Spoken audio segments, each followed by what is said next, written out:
merci d'être aussi nombreux. On voit bien que ça répond à une demande importante à quelques jours de la réouverture des centres et la reprise d'activités collectives. Je pense qu'il y a pas mal d'inquiétudes à ce niveau-là. Et puis c'est vrai que je pense que le témoignage du centre social de Tianol va être assez marquant de ce qui a pu être vécu à la sortie du premier confinement et de ce que vous allez potentiellement en tant que salarié ou bénévole on va dire, peut-être vivre là dans les prochaines semaines. Voilà. Donc, mais je laisse la parole à Gaït, du coup. Bonjour à tous. Gaïd Beauverger, je suis coordinatrice de vie sociale au centre social Tianol, dans le Finistère, en Bretagne. Donc, euh, En fait, nous, pendant toutes les phases de confinement, le centre social a vraiment été très présent et à l'écoute de ses adhérents. Donc, il y a des appels téléphoniques hebdomadaires, en fait, qui étaient organisés par l'équipe de professionnels du centre social, mais aussi des bénévoles qui nous ont relayés. Et donc, tous ces appels ont permis de déceler des fragilités et du mal-être. C'est vrai qu'en plus, on recoupait les informations parce que tous ne disent pas la même chose selon de quelle casquette on parle. Du coup, c'est vrai que rapidement, en concertation avec tout le monde et donc pour répondre aux besoins des seniors, nous avons trouvé important de mettre en place des groupes de parole sur des groupes de parole avec une thérapeute, donc Sophie Garec, qui est présente avec moi et qui vous expliquera également le travail qu'elle a pu faire avec les différents groupes. Je dirais même que nous avons été un peu plus loin parce que donc il y a le groupe de parole qui est un travail collectif. On a bien vu que la réponse était pour certaines personnes suffisante en groupe de parole collectif, mais parfois d'aller un peu plus loin, c'était nécessaire. Et Sophie Garec nous a permis de mettre en place des entretiens individuels dans nos locaux pour permettre aux personnes qui étaient le moins bien, qui en avaient le plus besoin, de coupler groupe de parole collectif et également un petit suivi individuel. Donc, pour ça, merci à elle. Je vais lui passer la parole pour qu'elle explique son travail et je voulais juste remercier Antoine de la Fédération Bretagne, du coup, parce que c'est vrai qu'il a été bien aidant également pour moi quand on échangeait et qu'on ramenait les problématiques qu'on pouvait rencontrer pour nous aider à mettre en place ces groupes de parole et nous aider également à trouver des financements. Donc, merci. Bonjour à tous, donc moi je m'appelle Sophie Garec-Merle et voilà, comme vous disait Gaïd, je suis donc thérapeute familiale. Voilà, donc on a une habitude quand même de plusieurs années de travailler ensemble avec Gaïd là sur le territoire et donc voilà, de regarder comment on peut accompagner au niveau des groupes et puis croiser nos regards. Donc les groupes de parole, je tiens à dire, voilà, c'était de la co-animation. Hein, c'était, c'est pas moi, c'est Gaïd et moi. Voilà. Juste pour resituer. Donc, quand Gaïd m'a sollicité il y a un an, c'était au moment du premier déconfinement. Hein. C'est important de remettre les choses dans leur contexte. Il y a un an, en tout cas au niveau des personnes là, qui sont en lien avec le centre social, ce que l'on pouvait repérer, c'était que le niveau d'anxiété, il était à son maximum. Hein. Et finalement, ce qui émergeait, c'était ça, c'était un grand besoin d'être rassuré en fait concernant cette reprise de lien, cette reprise de contact. Donc l'idée, c'était effectivement de regarder comment permettre aux personnes de venir exprimer ce qu'elles ressentaient, partager donc des expériences individuelles, voilà. De la manière dont elles avaient vécu le confinement et puis la manière dont elles envisageaient aussi le déconfinement.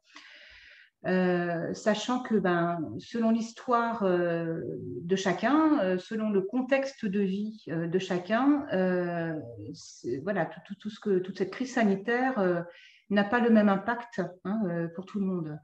Voilà, je me souviens d'une dame qui est peut-être la doyenne de ce groupe-là, qui disait, qui repensait aux cartes alimentaires du temps de la guerre.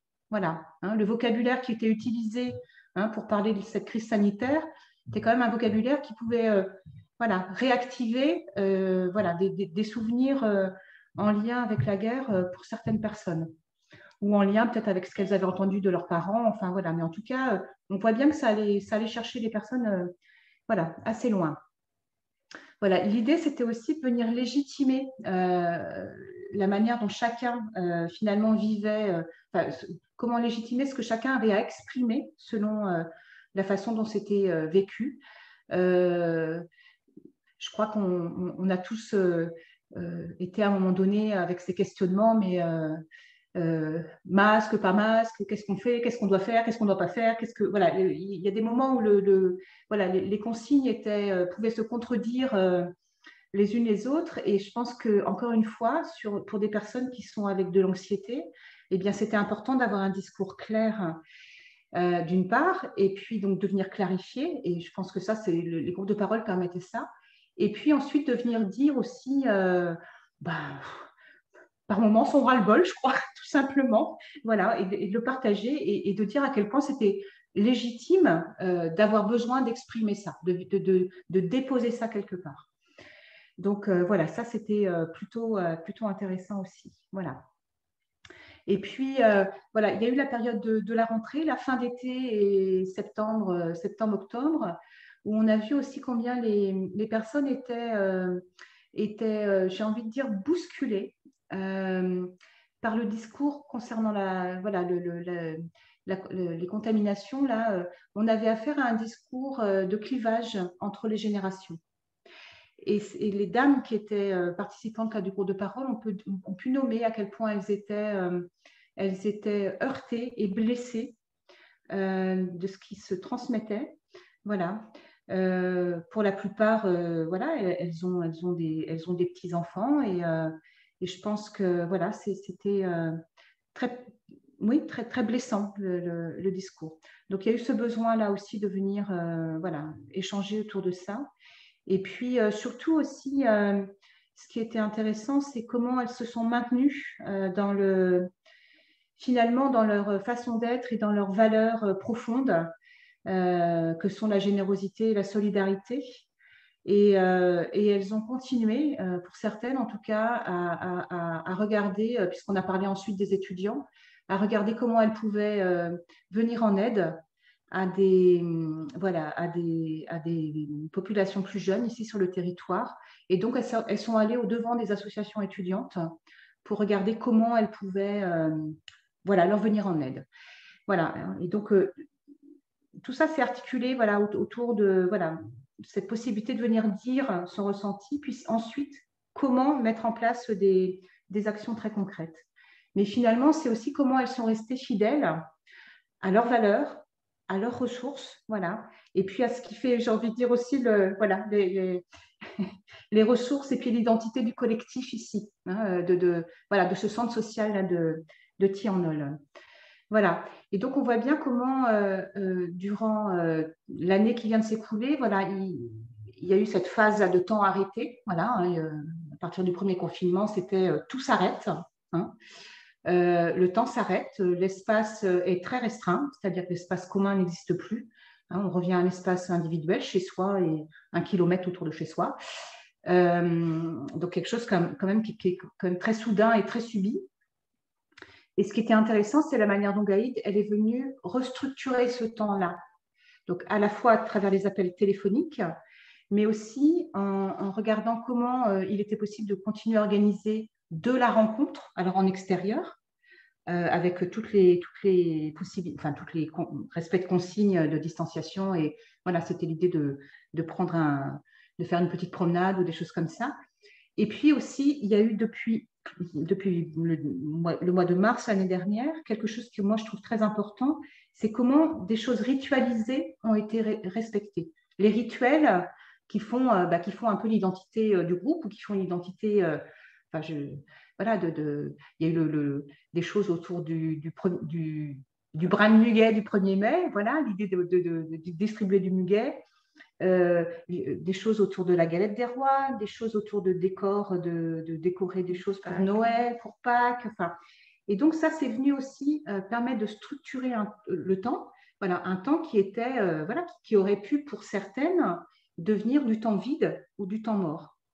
Et donc, voilà, tout ça, ça a permis finalement de maintenir du mouvement.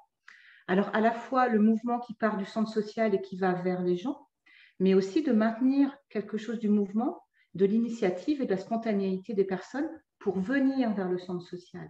Et c'est vraiment toutes ces boucles-là qui ont pu se maintenir. D'être de nouveau dans du projet. Et alors, pour le coup, on a terminé il y a quelques semaines ces groupes de parole en utilisant un outil qui s'appelle l'arbre de vie. Voilà, qui est un outil qui a été développé par une thérapeute qui s'appelle Dina Scherer, donc à partir des pratiques narratives, et qui est intéressant parce que là aussi, voilà, ça vient remettre du mouvement.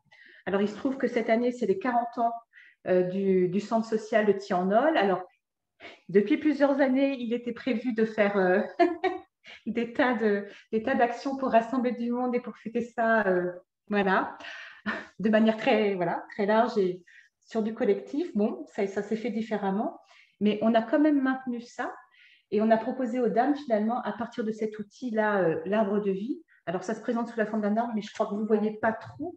Voilà, mais en tout cas, l'idée, c'est ça, c'est que les racines, ça permet de parler d'où on vient. Voilà.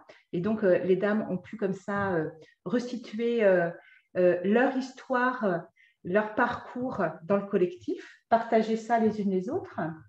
Ensuite, on regarde de quoi a besoin le sol voilà, pour que l'arbre pousse bien. Donc là, on regarde quelles sont les ressources de chacune, quelles sont les ressources aussi du groupe. Ensuite, sur le tronc, on va regarder quelles sont les valeurs individuelles et aussi les valeurs du groupe. Donc, ça permet là aussi de mettre en mouvement, c'est-à-dire que chacun se recentre sur soi et regarde en quoi il contribue aussi au niveau du collectif. Et ensuite, on rassemble tout ça. Et puis ensuite, sur les branches, voilà, c'était les projets. Et donc, comme il y a des projets très concrets, du coup, ça permettait vraiment de redonner de l'espoir. On a fait ça pendant le temps du troisième confinement. Donc, ça permettait de se projeter et puis de se dire que bientôt, il y a des choses qui seraient de nouveau possibles. Et puis, du coup, les fruits et les feuilles de l'arbre, c'est l'idée de se rappeler des bons moments passés ensemble, des belles rencontres. Et donc, voilà, ça a permis aussi de réévoquer des tas de souvenirs. Donc, voilà, on a pu rassembler tout ça. Et je crois que les retours, c'était que, voilà, ça avait mis du baume au cœur. Et puis que, voilà, ça redonnait vraiment du dynamisme et puis de l'espoir. Voilà, je pense que c'était vraiment ce dont il y avait besoin aussi au moment de ce troisième confinement. Et donc, voilà, je pense que ça a vraiment permis d'aider chacun à prendre conscience voilà, qu'il y a eu des messages aussi qui sont adressés de manière un peu plus individualisée. Je pense que les liens se sont renforcés. Les liens qui existaient déjà, en fait, se sont approfondis, je vais dire. Voilà. Comme si, finalement, elles se sont un peu plus laissées voir et puis elles se sont laissées atteindre aussi, je pense, par des messages peut-être plus ciblés. Plus intime, ouais. Et plus intime, voilà. Et donc, finalement, oui, c'est venu renforcer.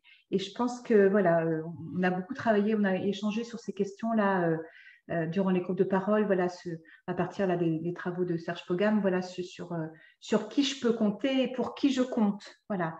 Et ça, je pense que c'est venu presque se matérialiser voilà, à travers les temps d'échange sur les groupes de parole et à travers les propositions voilà, de Gaïd auprès des groupes.